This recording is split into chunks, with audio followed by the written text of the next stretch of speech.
Hello and welcome. This is the Fitness Reborn podcast. My name is Sean from Renaissance Fitness Personal Training, where we put movement ahead of workouts. And my guest today is Mr. James Owen Roberts. James is coming to us from the UK. He's the founder and CEO of James Owen Roberts Coaching. He's a performance and success coach, the creator of the AIM system, host of the Mindset Athlete podcast, a TED Talk speaker, an author, and a two-time Paralympic athlete. James, thanks for coming on, man. It's my pleasure, Sean. Yeah. So, like I said before we hit recording, you have a very storied background here, and it's very layered. Tons of things that I think you can relate to everyone else here, and there's also a few things that I really want to go into because I think it's an interesting take, especially with you go into things like motivation and stuff like that. So I'm really just excited to dig into it. So normally I like to start out with just kind of like a background story here, but I think today I'll just kind of reverse engineer that. So tell us what you do today, and then we'll go backwards from there. Well, my job is similar to yours, but I've got more of a focus on, say, the nutritional and the mindset component, because I've kind of gone, well, fitness you can find anywhere if you look hard enough.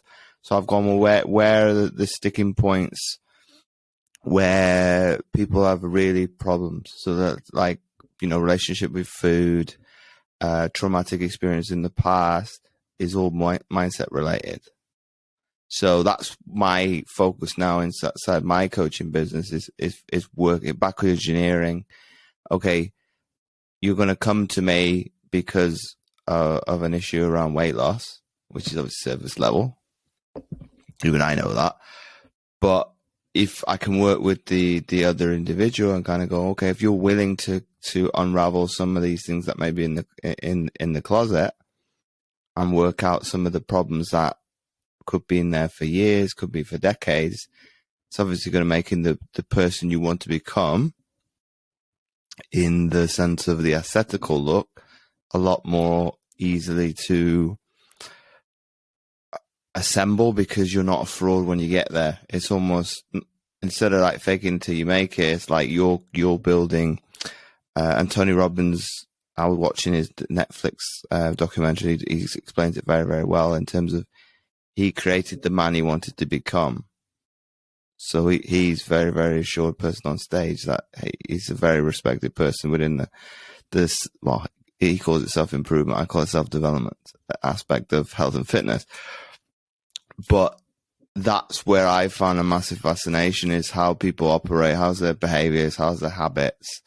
And instead of like ripping him out, let's chip away at the things that obviously you want to change. And then we can reinstill different ones a lot easier, because you've worked through maybe some of that baggage that's weighing heavy. And then obviously becoming a new identity, as I put it, becomes a lot easier. Gotcha.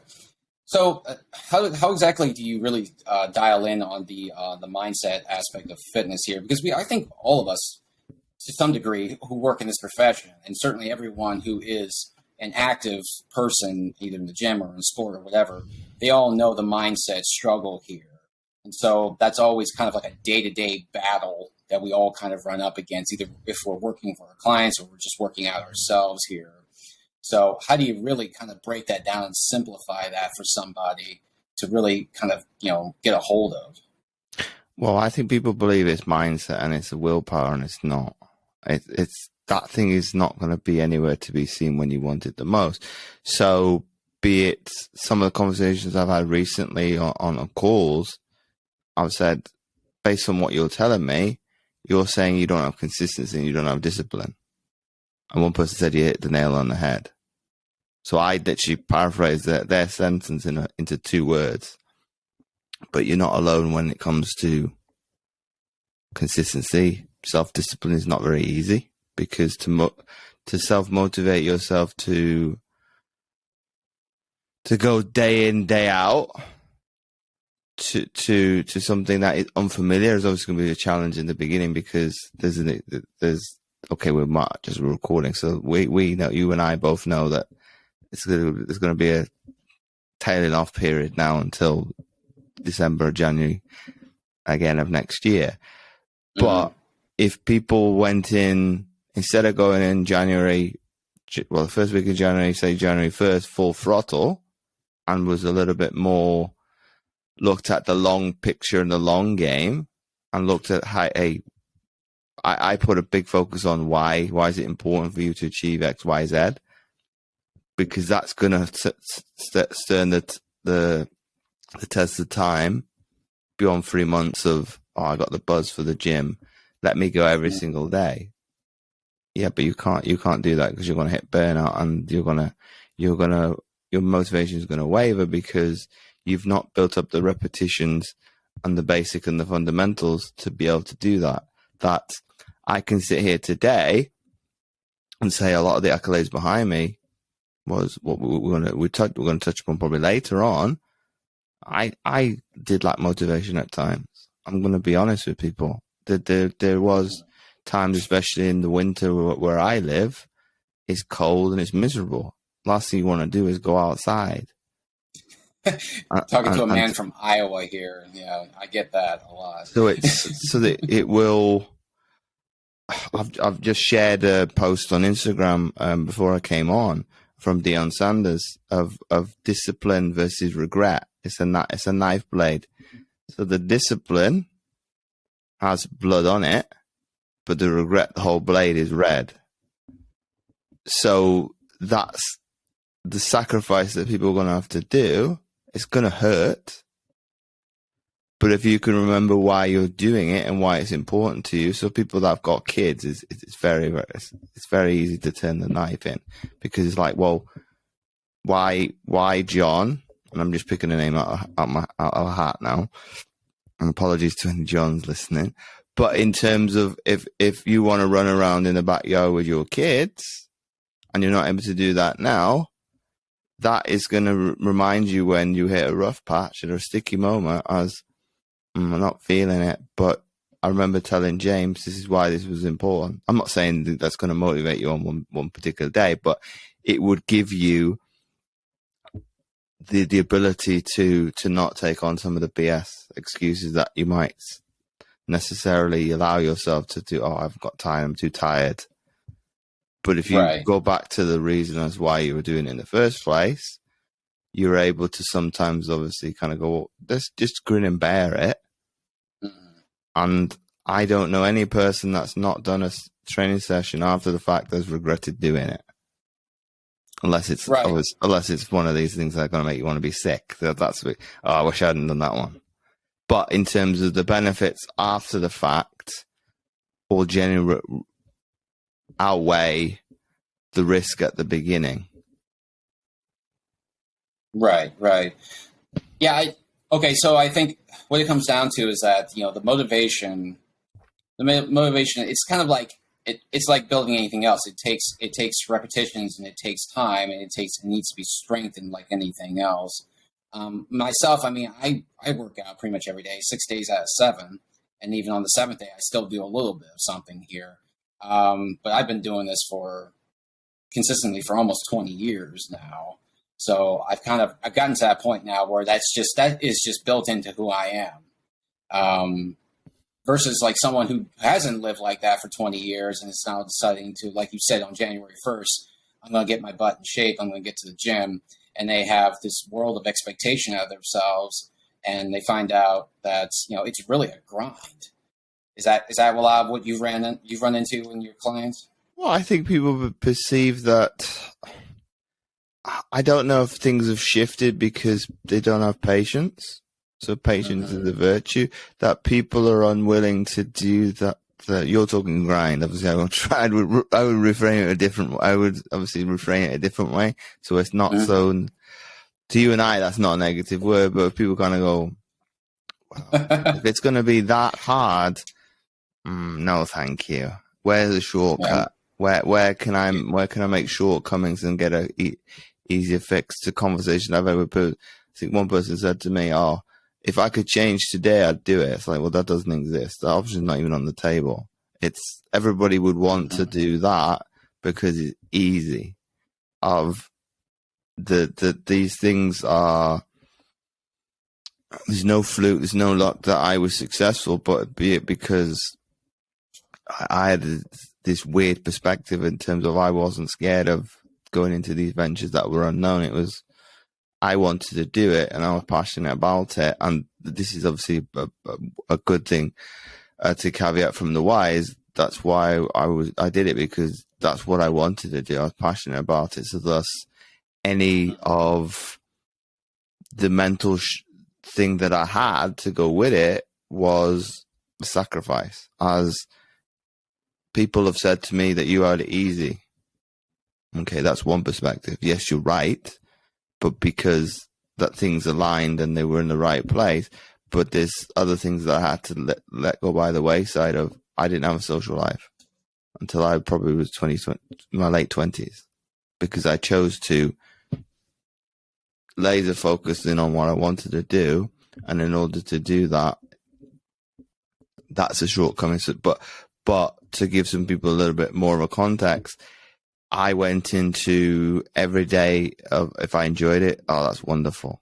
If I hated it, it's part of the process and part of the journey. It doesn't matter. If you're going to be, if you want to get to where you want to do, where you're going, grin up and bear it, which I, obviously when I've spoken to younger athletes, I said, don't do that. That's, there's going to be an element of you're going to hate some of them days. And once you start loving the thing that you do, that's when it's time to hang it up, because you hate it.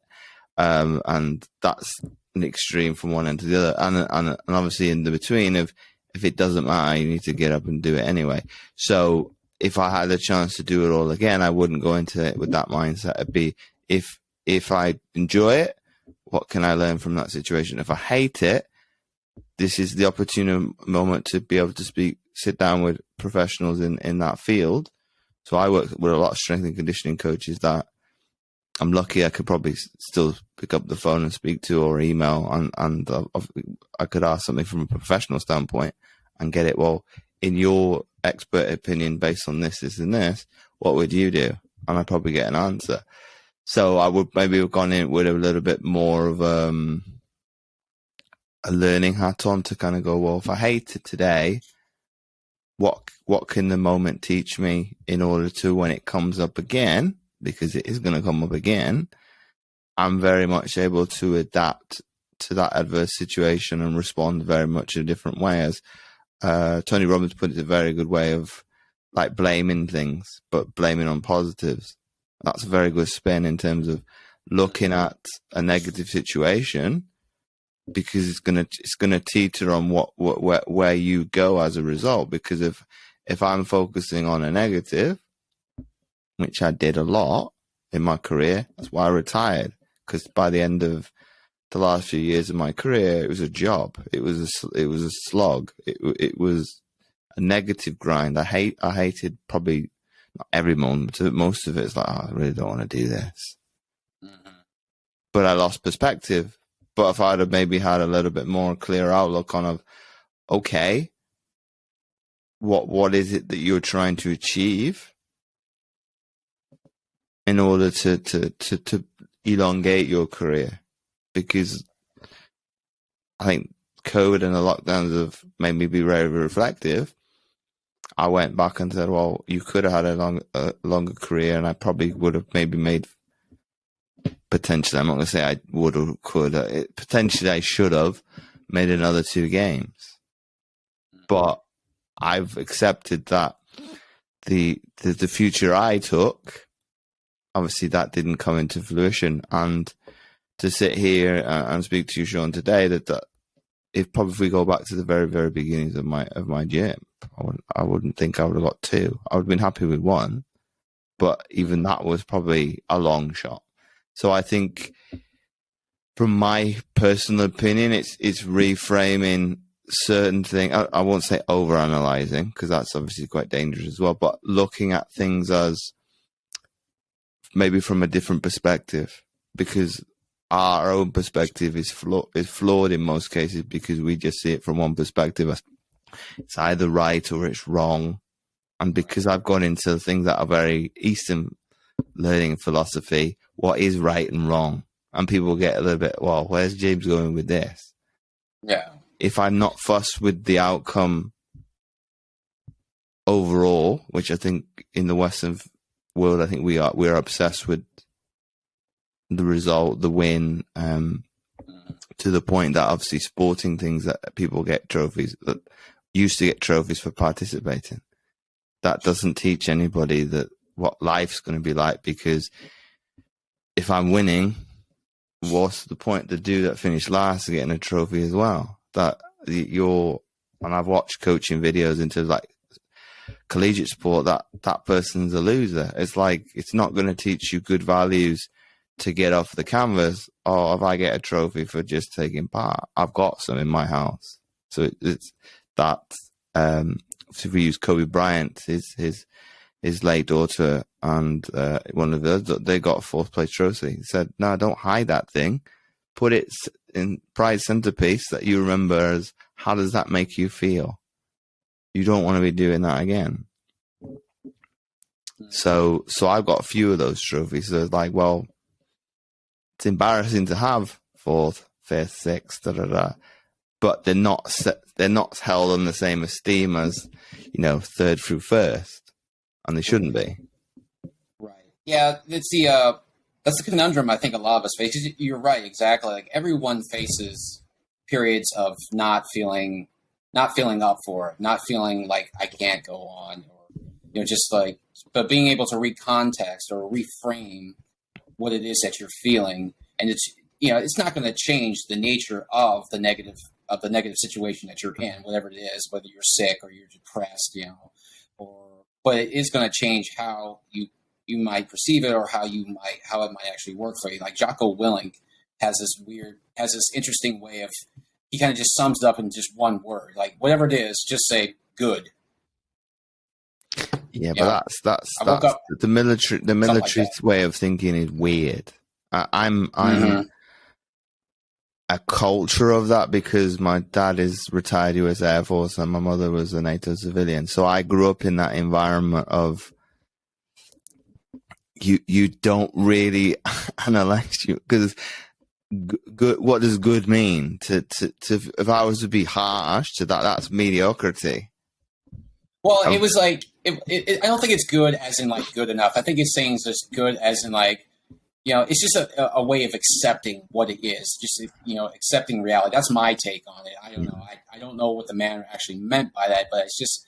Well, that's why if you only give one word, it can take on it's a world of its own, and it can be taken out of context. So right. But obviously that's the spoken language that anything. If you were to edit something that I said today and chopped up in a bit, it would have a different meaning altogether, or how in which I express the mannerism of it is. But that's obviously, that's a good thing for debate, because good, what does it actually mean? So he's obviously very, very good at what he's become, and he was very, very good. He was a very good soldier. Otherwise, he wouldn't have been in the US Marines, because that takes a lot to hear. And same with I can't think of his name now. You know what I'm talking about. As in Goggins. Yeah. David Goggins.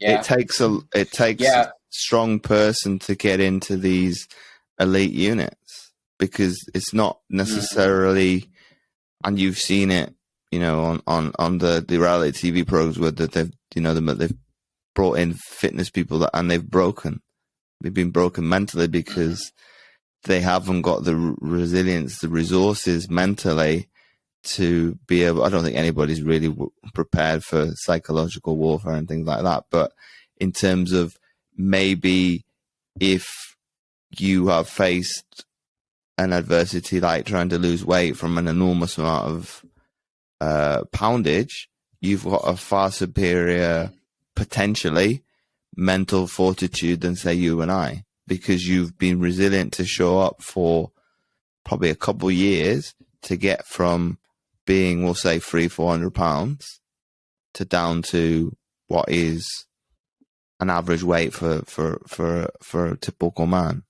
That you've got a lot of fortitude, that you've been able to, in spite of criticism, judgment from other people, as I'm going to stay the course, And you see a lot of those people that if they were to do one of them programs, they've got more bottle, as I would put it, because they're able to kind of go, well, in the grand scheme of things, probably in their subconscious, this person abusing me mentally, I've got decades of worth of experience. Thus, I think somebody coming from the health and fitness perspective, as it's probably a 50-50 split. It might be a little bit me skewing the data, but most people go into coaching because they like the gym themselves. Thus, well, why don't I do the job? And I'm here 24/7, 7 days a week for almost 365 days of the year. Right. Whereas the person that obviously to do within a niche of the marketplace to do with weight loss, the person that's done it themselves has a better understanding of that person's psyche because they've done that journey themselves. I don't try and go around it. I'll just say literally, I've never been massively overweight myself, but what you might have in common with me is obviously the resilience when it comes to adversity, because I faced a lot of it. So that's probably, I could teach you some of the things that you don't get overweight overnight. It's taken years, decades in maybe not being able to fully grasp your emotions, because why are you gravitating towards food as a reward and seeing maybe the gym as a punishment? Obviously, some people will view the gym as their pleasure place. That's probably why some people say, well, for the 10 years that you spent in sport, maybe a little bit over the decade, why did you do that to yourself? Well, it came with the territory. Thus, yes, it's very masochist of me to do that day in, day out, but that was obviously what came with, in order for me to become good at what I did, or great, I had to obviously go in, day out, and get better every single day. Otherwise, I'm going to be left behind by my adversaries and my peers. So I think with that mindset of, you either like Jocko Willink or David Goggins, or you don't, because they're an extreme viewpoint on. David Goggins probably goes hard every single day.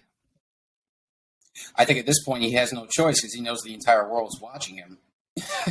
No, I think that is his identity. I think that I wouldn't say that's him living up to it. It's because I've watched some videos. He said, "Oh, some days I really don't even want to put my sneakers and go running, but I do it anyway." So that's the mental battle, is to literally leave the front door, and then you're good to go. So I'm not saying that's easy, because it's not. That's the general first hurdle, is that negative voice inside your head of, James, Sean, don't go. Just sit on the couch, watch Netflix, watch Amazon Prime. It's much easier, because the brain obviously wants what's easier. But it's survival. So this is where I think I've found a fascination into it, because it's like, well, why wouldn't the body want to be in peak optimal fitness? Because that's going to make survival a lot easier. But because of the inventions that we've created over probably the last 200 years, we've made life easier. We've got central heating. Obviously, you live in the US, so you're very dependent on the car. We've got the motor vehicle. Don't have to walk places. Don't have to self-relegate our own temperature. Literally, we've got inside lighting, inside plumbing. The list is endless. That the exercise component is like probably way down the list. But if we go to how our brain is wired, to prehistoric, that would have been number one. If I need to forage, I'm going to have to go for walks. So as you see it in African countries, you see it in Southeast Asia, people walking miles to get water. You and I just literally turn the tap. And good as good. So I think because we haven't got as how did Thingy put it? Joe Rogan. Some people haven't got that doggedness, and so you either have it. Or I don't agree with that, because I think you can cultivate that and you can build that. But some people that are very, very, very strong, like I'll say like dogs, that they're able to hunt out the weak. That's a skill set that people can to build up. Because I'm not ruthless in the name of things. I do in certain aspects of sport. I can bring out the inner dog because I know it's there, and I know in that scenario it's useful. But to say that is innately born with it, it's almost like that nature versus nurture. I don't know. Yeah, I don't know if it's ever been something that anyone is innately born with. Of course, if you make that claim, what are you really measuring against? How do you measure something like that? You can, to say that somebody was born highly competitive, I think if you dig a little deeper, you find out they grew up in an environment that was highly competitive, even if it wasn't like in name or. Well, I think that episode deliberately. I think that episode is Joe Rogan and Dana White. Mm-hmm. Well, for somebody, I'm just thinking like, everyone knows Michael Jordan. Okay, so Michael Jordan, everyone knows what his psychology on winning is like. The man is, if you want to talk about ruthless, there you go. The man is unstoppable. His teammates hated him. Yeah. Well, yeah, I know. That's what I mean too. So it's ruthless to the point where it's almost alienating. They did say, obviously, as a result, that's what made them the best. Right, exactly. So he pushed them in a direction in an extreme way. Now, you can say he's a natural-born competitor, but I don't think that's really true at all, because if you watch the Last Dance documentary, you find out that he grew up with a lot of siblings. They were all into sports. They were competitive, and that's where he got a lot of his competitive fire for, especially because, I guess at one point he said his older brother was better at him at basketball, and especially, getting rejected from the varsity team as a freshman or something like that. It just kind of fueled his fire. But just this idea that I got all these people around me that I can see are better at me at certain things that I want to be good at. I don't want to be left behind. I don't want to feel less than. So I gotta prove myself. And so this is where things start to sprout. This is what becomes the Michael Jordan that we know today. So yeah, I don't know if it's ever anything. I can't say it's ever anything you're born with. I think it's definitely something you're nurtured into. Would you agree? Well, I think if we add to that, sure, and obviously Kobe and Michael Jordan are in an ecosystem all to themselves. I could throw Tom Brady in there probably as well. Right. Because they were willing to do what other people weren't willing to do.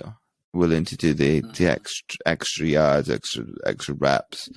And that obviously determines, well, loosely why somebody's successful, because if you look at what is the definition of success, depends on the person. Because if I got 1 mile down the road and that's what I wanted to do, and somebody else wanted to do 10 miles down the road, that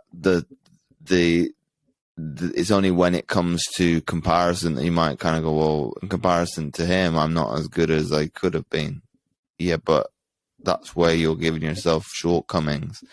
And this is probably my argument that I try to showcase to my audience most of the time, as that there's difference between competition and comparison.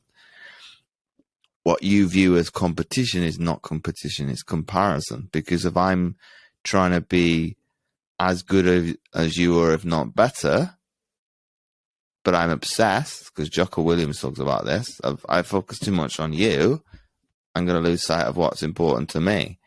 Whereas if I used you as direct competition, so much like a seesaw effect, I'm going to make you better, vice versa, and we're going to obviously work collaboratively to get better. And that obviously in a team dynamic is amazing because the team benefits. But I think where people maybe get the skewed idea is they look at societal things, be it school is competition,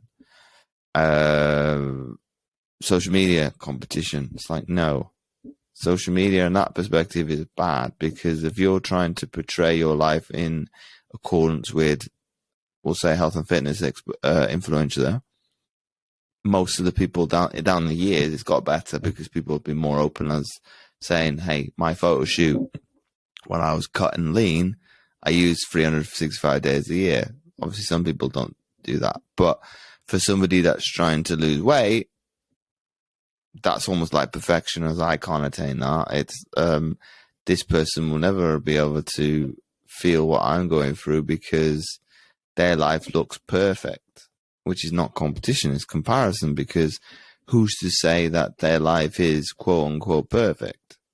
It could be that they're unwilling to share or be vulnerable, which obviously is a mask. So thus you're not really showing your true authentic self to everybody else unless they really, really know you, which is an insecurity.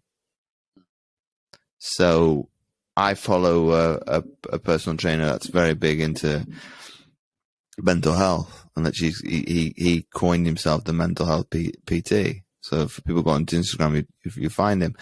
But people were bashing him when he came up with a concept. Oh, that will never work. Oh, you can't do that. But he persevered. I don't know, I can't remember how many followers he's got.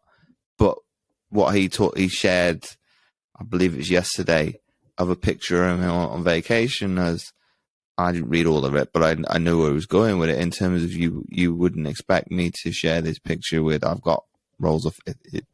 You got to really, really look, but it's showing vulnerability of, hey, I got rolls of fat here.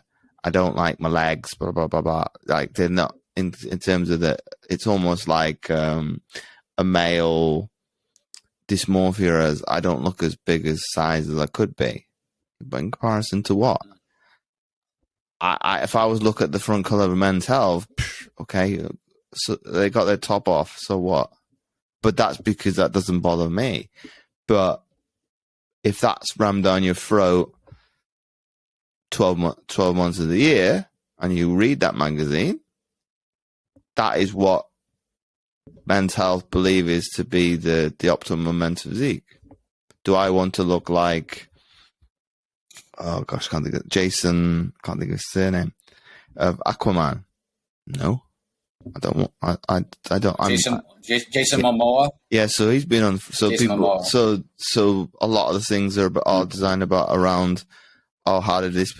Yeah, but if we keep being obsessive with this is going to cause people problems, because they're going to nitpick their own lives to because I did it after I retired from sport. I literally tore my life apart and kind of went, well, your life wasn't as successful as it could have been. And I had to rebuild confidence as a result, because it's like, well, who's to judge my life other than maybe my family and myself? Because obviously you're going to be your own worst critic, but it's only perspective to do that. Okay, I wasn't as successful as I could have been. Okay. Not everybody gets to ride a white horse into the sunset. Tom Brady should have retired last year, not this year, and stayed retired, and kind of gone, you've played until you were, nobody's going to eclipse that, because most people that, I've never played American football because I wasn't allowed to in high school, but most people won't get beyond high school. Maybe the collegiate ranks, and the lucky few that get into the NFL, I think the average is about 5 years for most players. So to have the longevity that he had of 20 odd years isn't going to, but that's somebody that's obsessive with their sport. Of those are rare breeds, and because of the negative association with obsession, because I've asked the question on my Facebook from time, I do it deliberately, because I ask the question, what's the difference between dedication, obsession, and I can't remember what the other word was, but literally people were at pulling each other's hair out as, oh, obsession is bad. No. What we're talking, if you're saying obsession is bad, you're talking about a kind of compulsion, which is not the same thing. If somebody's obsessive, which I was when I started my career, because it was, I lived it, I breathed it, and everything, I talked about it, that by the time I was in my 20s, my family kind of, can you talk about something else? Okay, we'll try and come up with something else to talk about that I obviously had to get educated about.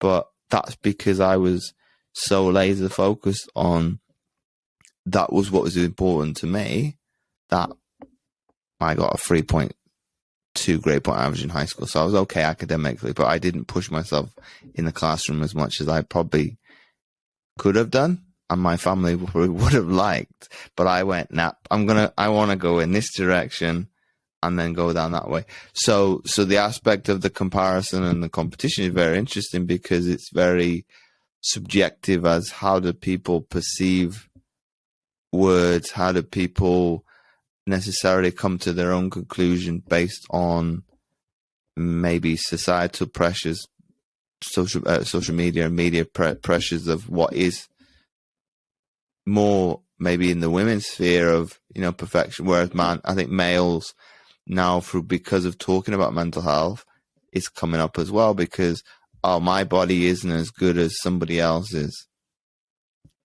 Yeah, but why? Because that's subject for Jason Momoa to be on the front cover is more to probably could promote the movie as well. So they're going to use somebody that is a public figure and as somebody that somebody can easily recognize versus maybe you and I. But women's health is changing that, because I think the British editor, for sure, they were going to put less focus on fads towards losing weight, as more about things as what do we need to do long term to be able to keep these things sustainable. I think the men's one eventually will catch up, because it's like, well, instead of doing a workout according to how did any movie star get in shape for a movie, they're all over the place with their weight from role to role. That's very unhealthy.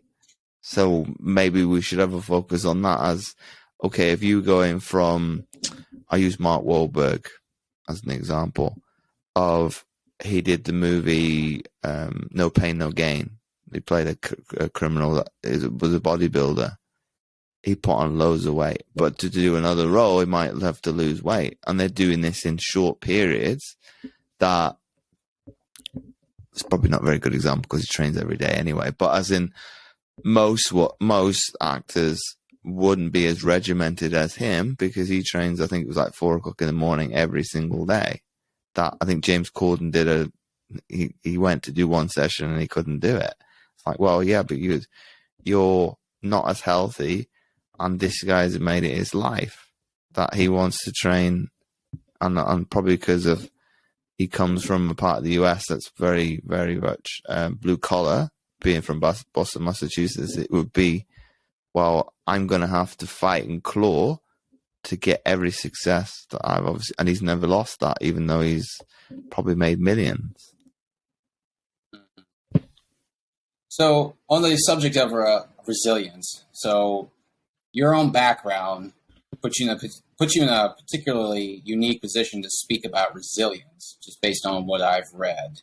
So I did mention that you are a Paralympian. Yep. So almost everyone knows what that means. So take us through what has your life been? Having been born with that, I don't really want to call it a disadvantage, because it doesn't seem like it's really been much of a disadvantage to you. It has a little bit in scope. Okay. Well, I think so. Tell us. If I give people some context of what I believe is a disadvantage, I started an able-bodied sport. So yes, it would be a disadvantage not having half of my leg. It's probably given me an advantageous advantage as I've got older, because it gives me one way of looking at adversity in a completely different light, because I didn't want to acknowledge it for a long, long time, because it's like, well, my life is not adverse because I've been born with it.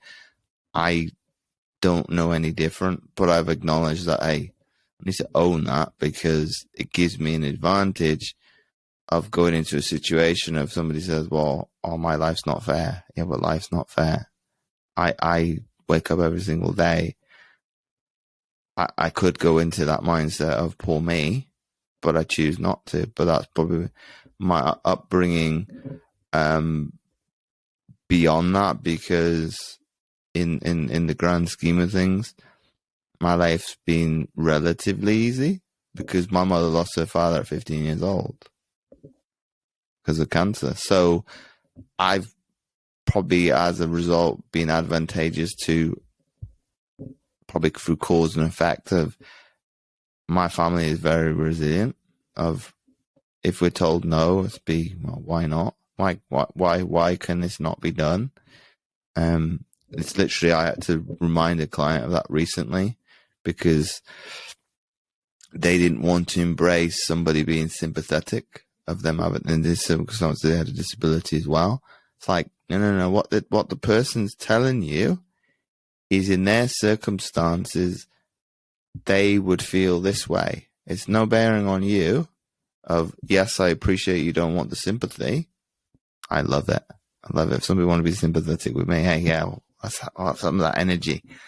But it's interesting to see where people's perspective goes when it's like things like that. Of others within the disabled community get annoyed when people come up to them in the street. Oh, how do you lose your leg? How do you become I could care less. But it probably helps that my day-to-day job is talking to people. So, hey, I could make it fun as well. That conversation. Okay, why have we come to this conclusion of obviously you're interested, but why do you perceive that it's hard for me, as opposed to, whereas me as a coach now realizes that's a projection of somebody else's feelings. Right. But coming back to yourself of, why does it make me resilient?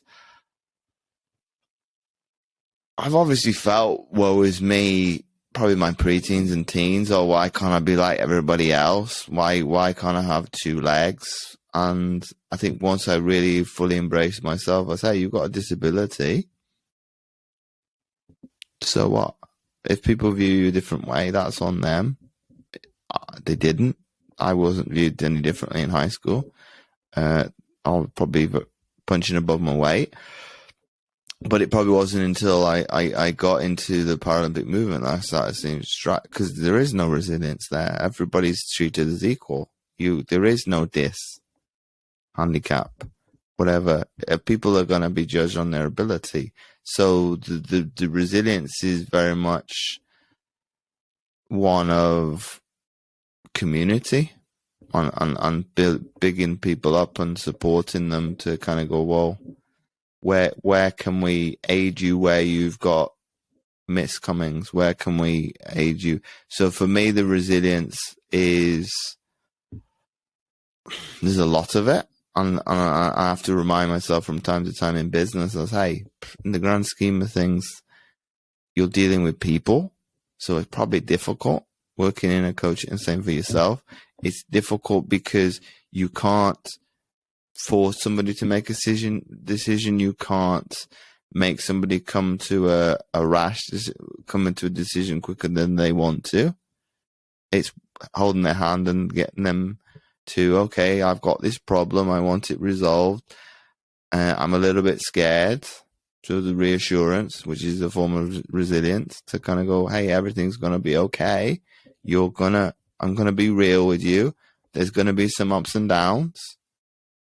It's going to be more highs than lows if we can look to, when there's a red flag, you give it, and we don't put up the white flag anytime, because that's the epitome of quitting. So that is real failure. So I think everybody doesn't give themselves credit when it comes to resilience. They don't necessarily, because I think everybody in their life if they're really truly honest to themselves, they've got more resilience than they believe. Because, hey, everybody's going to have setbacks. They're going to have challenges. They're going to have difficulties in their life. And coming back to my earlier point with the comparison, it's where we don't do ourselves any favors is, oh, my life's not as bad in comparison to somebody else's. So it's like you don't really give yourself the ammunition to build up that resolve and resilience because, well, my life's not as bad as somebody else's. So I don't really need to face up to it. So I think the resilience from my perspective is I've always fronted up. I've got good role models. I said, obviously, my mother lost her father at 15. My grandmother was adopted by her aunt and uncle very young. So she told her she was naughty that, hey, if you don't behave, you're going to be sent back to your real dad. That's not great psychologically, but there's probably an inner stubbornness that's created as a result.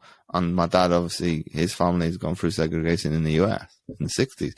So my adversity in comparison is not really that big a deal, as there's not very many doors that have been slammed in my face. Or if there has, I'd go proverbially around the back and go and open the back door. I'm coming into this building no matter what. If you close the front door, you're going to have to bolt it and you're going to have to put loads of boardings to protect the windows. But I'm coming into this thing because I want to. So if you close the door, and I think a lot of athletes down the years have got this kind of mindset, because I use the metaphor of a concrete wall to make my point. You can go under that, you can go around it, you can go over it, but I'm going to choose to go through it. And I was interviewed a couple of years ago with one was an athlete earlier in her career, and their co-host wasn't. They kind of go, "You guys are singing on the same hymn." Yeah, because literally, I want what's on the other side of that thing. I don't care how thick this wall. I'm not going to even think about it. If it could be this thick, it could be a couple inches, but I want what's on the other side.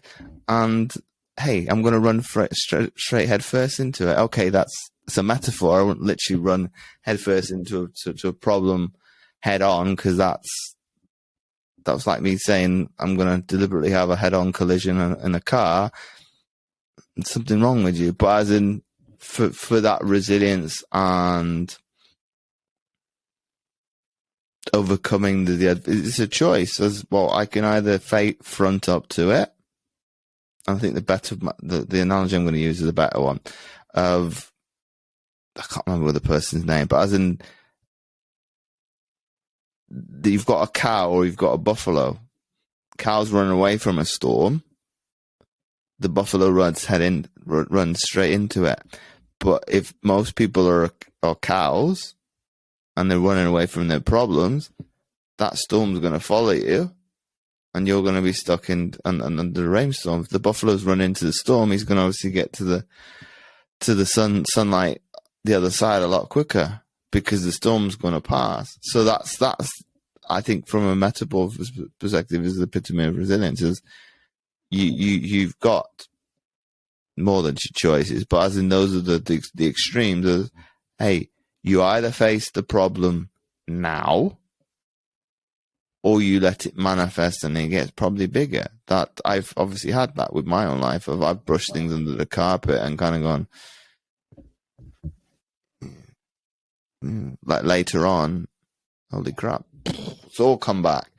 And it's like, well, why didn't I deal with it when it was very small or very, and most people don't do that. But by tapping into this, is in the Jordan Peterson perspective, it makes you builds up a stronger fortitude, because it's what's programmed into your DNA. So by facing those adversities and becoming resilient, you actually maximize on your full potential. Which when I watched that, I went, wow. I'm going to have to go and speak to probably a psychologist or a neurologist and a geneticist to kind of go, is this actually proven? And if it's proven, why would you not then tap into hard times to really bring out what's the best in you as a person? Because if that's what's in your genetic makeup that's untapped, who wouldn't want to do that by facing your demons, facing those challenging moments that are going to go, if it's going to make me supersede myself, as I'm going to use Grant Cardone's 10x. If I can 10x myself by doing that, who wouldn't want to do it? Right. I think the reason why I didn't categorize or contextualize your disability as being a disadvantage necessarily, because from where I sit, if you weren't born that way, you wouldn't be here with me right now, and everything in the last few decades of your life would not be what they are. So I guess, again, going back to the idea of reframing, a negative and turning it into a positive, that's kind of where I was coming from. Well, I agree, Sean, because that's my perception as a, say 10, 11, 12, 13-year-old was, hey, I want to be like everybody else. But everybody I went to school now admires me, that what I was to achieve 20 years later. Because it's like reacquainted with somebody I hadn't spoken to in 20 years. Like, I'm catching up with your life. You've done a lot.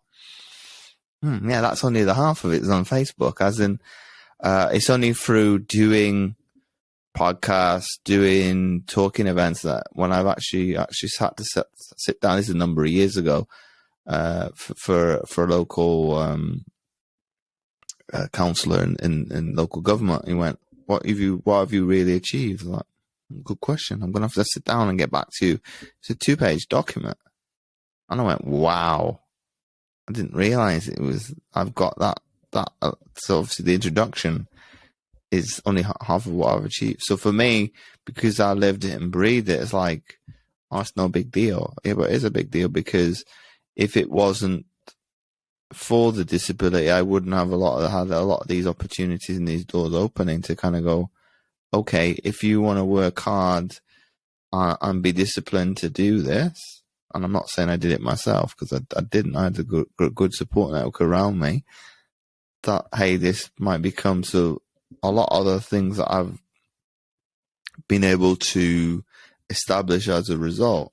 Podcast, it helps to obviously do what I've achieved, because it gives me a lot of authority and credibility straight away. Oh, James, you've done that. It's got me clients of, I looked at you and you're very good with your clients, and also you've achieved this.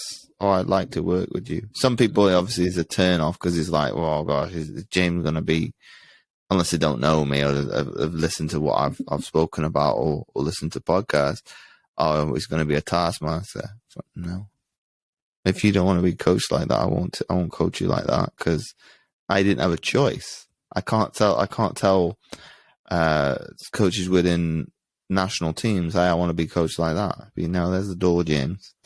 They've changed probably now, because they've had to, because you've got to obviously be more of a man management person, and I think that's how I've evolved as a coach. As, hey, I'm gonna coach you how you want to be coached, and sometimes I might have to be the authoritative person, because you maybe skipping some things, you're not giving your full potential. As, hey, at the end of the day, is why you're paying me, is to keep you accountable. So I'm going to put your feet to the fire, maybe put them in the fire from time to time, because come on, this will make you wake up.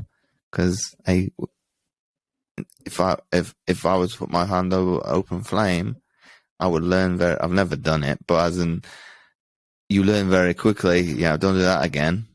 But some people need to be reminded as, hey, your way has got you to this certain point. My way, when people do it together, they get a result. Mm-hmm. And when I've obviously showcased clients, some people are like, oh, good job, Jim. I didn't do anything. I've been supportive of the other person. You need to give credit to the client, customer. Oh, I don't know the person. That was quite a funny conversation going backwards and forwards on my Facebook. But I was like, well, you don't really know me either. You just know me from a presence. You're not around me 24/7. So it was quite interesting with that person not giving credit where it was deserved. I was like, I'll obviously respectfully acknowledge that, hey, I'm good at what I do, but the person that's done the work is the other person. It's like, give them a round of applause, because we don't do enough of that to celebrate when things go right. This is probably where my viewpoint was skewed with success. I was like, I can only celebrate if I win. Yeah, but that's so flawed. And some of the athletes I've spoken to, I spoke to one specifically on my podcast a couple of years ago, but he did a mental thing 20 years ago to me and other athletes when we started our journey. I wish I'd have asked him more questions at 15. Why, Mark, should you not focus on a gold medal most of the time? Because that's what I was obsessed with. Oh, gold medal, gold medal, gold medal. I still can't answer you why. And that's nearly, 10 years later from retiring. Whereas he said from a motivational point, you need to have other tangibles to motivate you to get out of bed on those hard days, because the model's not going to give you the satisfaction to. It's not an incentive or a carrot to dangle, because it's potentially 4 years away, 3 years, 2 years, a year away. That you need to use other goals between that to kind of go, okay, do you want to get stronger? Do you want to get faster? Do you want to get fitter? Do you want, obviously the health aspect, this should be a given, but to give you a little bit of milestones to achieve along the way. So I think my view back then was skewed, because it's like, well, you want to go to the height of the sport, so why don't you go to the very pinnacle of the mountain top? Which is probably not great, because it's like, well, what got me from, well, I'll use Everest as an example, from the bottom of Mount Everest to base camp. There's going to be milestones along the way and climbing the ladder that you maybe didn't give yourself full credit of achieving. It's a bit easier to make a national program with a disability because there's not as many of us, but you're going to have the ability and be very good at it in the first place to be even given the opportunity to get in that position. So that may be where I didn't give myself credit as, hey, you've got raw talent and you happen to be, well, just so happen to be good in multiple sports. So the old saying is the jack of all trades, the trades of none, which is not fair to an individual, because you're going to have to be very, very good to be able to do a multi-sport athlete. So Deion Sanders is one in the US, and Bo Jackson is another, but they did it at the very, very top. So both of them play American football and baseball simultaneously and did very, very well at it. That's obviously gone by the wayside over the years with sport specialization, that you need to be the best at one sport, which I think is going to not make the athlete as well-rounded as they maybe was, because my dad was a three-letter sportsman in high school. That's probably unheard of nowadays. Okay, we are talking about 50 years ago, but I've probably got the great genetic makeup of my father's side, very sporty, my mother's side of the family, very sporty, that for me, I just wanted to do it. So I think once the things were laid in front of me of coach saying to me at 15, why don't you do disability sport? I was like, well, I can hold my own within the league I was in. It wasn't a very good league, but to be able to beat people of similar ability with all their limbs functioning gave me a lot of it did stoke the ego, because I'm better than you, because you should be beating me because you've got all your limbs. It was nice when it was the pushy parents as well, because like, well, yeah, he should be beating me, shouldn't he? Johnny should be beating me because he's got all his functioning limbs. I had a smile from ear to ear. I was like, yeah, but you're not giving me enough credit that I might be better than him. And I'm going to have to be better than him because I'm not able to generate as much power in my legs than he is. I think I swam one last competition swim meet for my team before I went to university, because the league was up to 19. So I was like, oh, can I do one last meet for you? And I'd come back to the UK for training all over the summer to make an international team the following year. It didn't work out, so I'm crap because I was homesick. But once I put back in familiar surroundings, it worked. The 3 months that I spent over here, I saw it in the meet that because you're put into races based on your times, somebody tried to stay with me. I was like, no, you're not going to live with me. I'm gone. I'm gone now. But I was content with just going through the motions up until that point. I was like, no, you're better than this field. But if I'd have gone into the mindset from the start, I probably would have won my age group, because I would have been faster than I think I finished second and a teammate finished first. But if I'd have actually gone in with full intent, I'd have beaten him as well, and he would have probably acknowledged that. So that's kind of the mindset I've taken on board now, as, hey, you can't go through the motions to, okay, I play wheelchair basketball now. My coach will toggle around my coach string, James, you're not doing this right. So you can literally call it.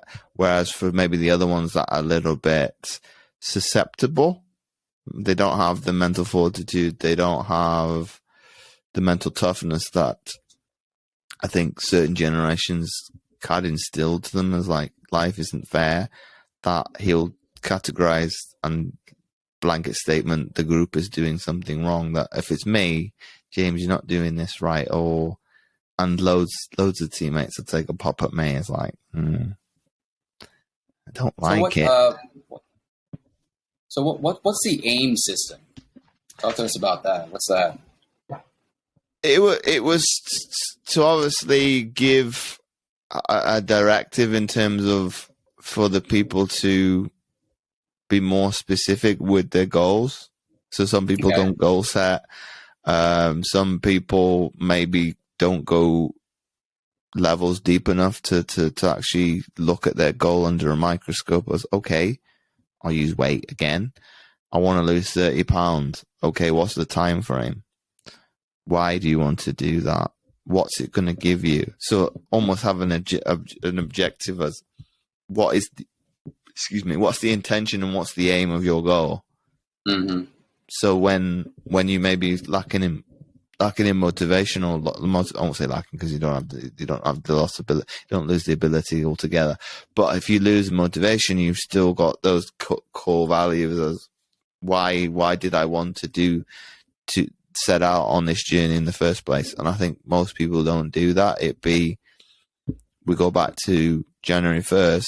People have the right intention to lose weight, get healthy, improve their fitness, but because they don't build a strategized game plan alongside it to kind of go, okay, how long is it going to take me to achieve my goal?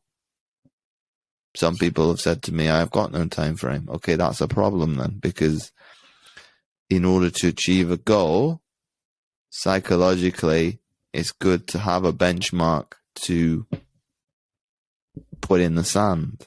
So the AIM system is built along those core metrics to kind of give, well, if you haven't got any clear aims, let's work that out, because you need to have a specific goal. You need to have it that is measurable. You need to have it that is attainable. it has to be realistic and has so SMART goals and in a time frame. So why the AIM system in particular? It sounds cool. That's one. And my logo specifically for it is built around giving credit to my dad and my grandfather, because my father, like I said, was in the US Air Force, and my grandfather was in the Royal Air Force. So that the insignia of the logo is encompassing both of those. I'm not going to call them units because the Air Force is not a unit. Those part of the armed forces, because sport has allowed me to obviously don a uniform as closely as I could probably pay respect to my family that served in the armed forces. So the AIM system is probably the undercurrent of that for me. Is obviously built on that those how would I put it, acknowledgements of my dad's still alive. Obviously my grandfather I never got to meet, but it's like, well, I'm going to give credits where it's due, that a lot of the things that I operate is a direct result of probably those people. Gotcha. So James, start to wind down now. So you've done a lot in your life. I mean, you've done more than I think most ever have. You've done a TED Talk. You're a published author. You've got a successful business.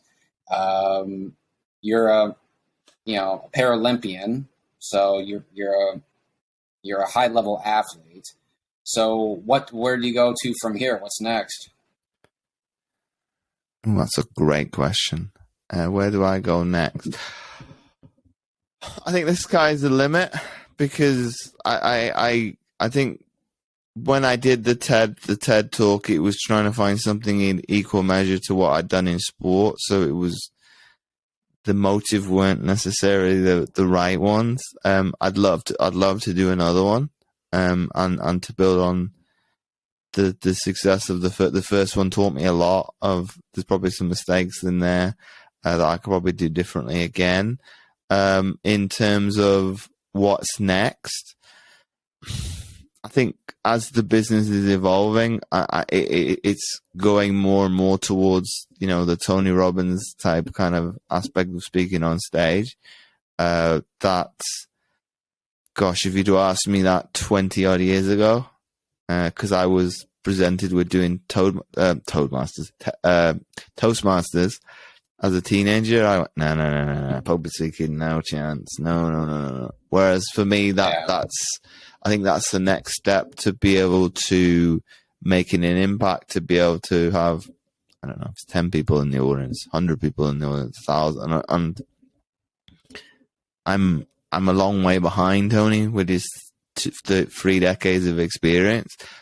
I don't want to be just like him, but in, say, that realm of probably recognition, that if I can get to something of having an impact on that big of an audience in one specific seminar or things like that on a couple given days, as opposed to obviously coaching with one-to-one and doing it for months at a time, that you make that impact like instantly. For me, that is probably exciting to see where the future goes. That I'm open to the idea of, if that shifts or it goes in a different direction altogether, I will obviously venture when it comes to that. So I think for me, it's an open perspective to wherever it takes, because I think the business in it as itself has evolved. The decade that I've been nearly a decade that I've been working in the health and fitness industry, that has evolved from just being a personal trainer to then going online to then being a transformational coach to what it is now, to kind of going, well, okay, if I have to pivot another time, obviously people that have been there along the whole journey have seen the whole picture. New people wouldn't know what's come before, but that gives me it's kind of spine tingling to see what is potentially possible if I'm open to that situation. So, James, we have a closing tradition on this podcast where, because we talk about so much, we're over an hour now, I like to have the guests give the audience just one thing to leave with, like, because they're not probably going to remember everything that we spoke about. But if they could remember one thing from your time here, what would you say it would be? One thing to take away from what I've said today. Oof. I can see why my question on my podcast is so difficult now. I believe the one thing to take away is perspective. Because if you're able to reframe your thoughts the way that you think and have that awareness to be able to, there is no right, there is no wrong, because that's subjective. And to be able to reframe it as, how do I want to feel coming away from this situation? So most people in general that are not self-aware will have a certain, I'm going to focus on the negative ones because I don't think most people would analyze the positive ones, but they would analyze the situation of, if you annoy me, Sean, I feel frustrated. You're able to walk away from that situation. I'm still feeling resentment, and because people are not able to reframe the situation as quickly, that emotion comes up time and time again. So it becomes almost like a second nature wiring of the brain. Well, James gets frustrated, thus he must want to have this emotion occur.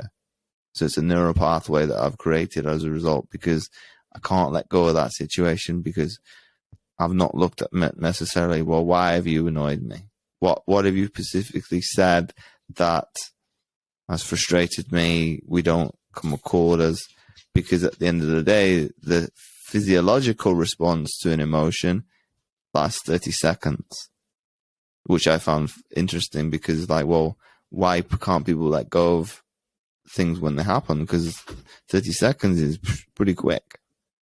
But why does it, after a time that, we'll say a week, 2 weeks, that, and it's happened to me, that we're talking about a scenario, I've got annoyed because, and it's like 2 weeks apart. It's like, why am I still annoyed about something that happened 2 weeks ago?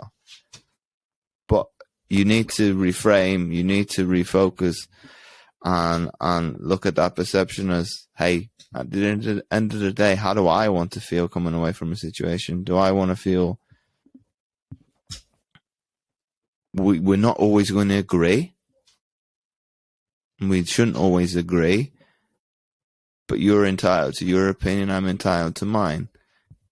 It shouldn't affect how I want to feel later down the line, be it in a couple of hours, couple of days, couple of weeks, a couple of months, a couple of years. But if I can't distinguish between the two, and I don't have the self-awareness, these things are going to escalate, and every time that I have something that goes wrong, I'm going to respond in this way, because that's the body and the brain operating how you've instilled it to do. So obviously it's a long answer, but I think it's reframing, having that self-awareness, and being able to switch to kind of go, well,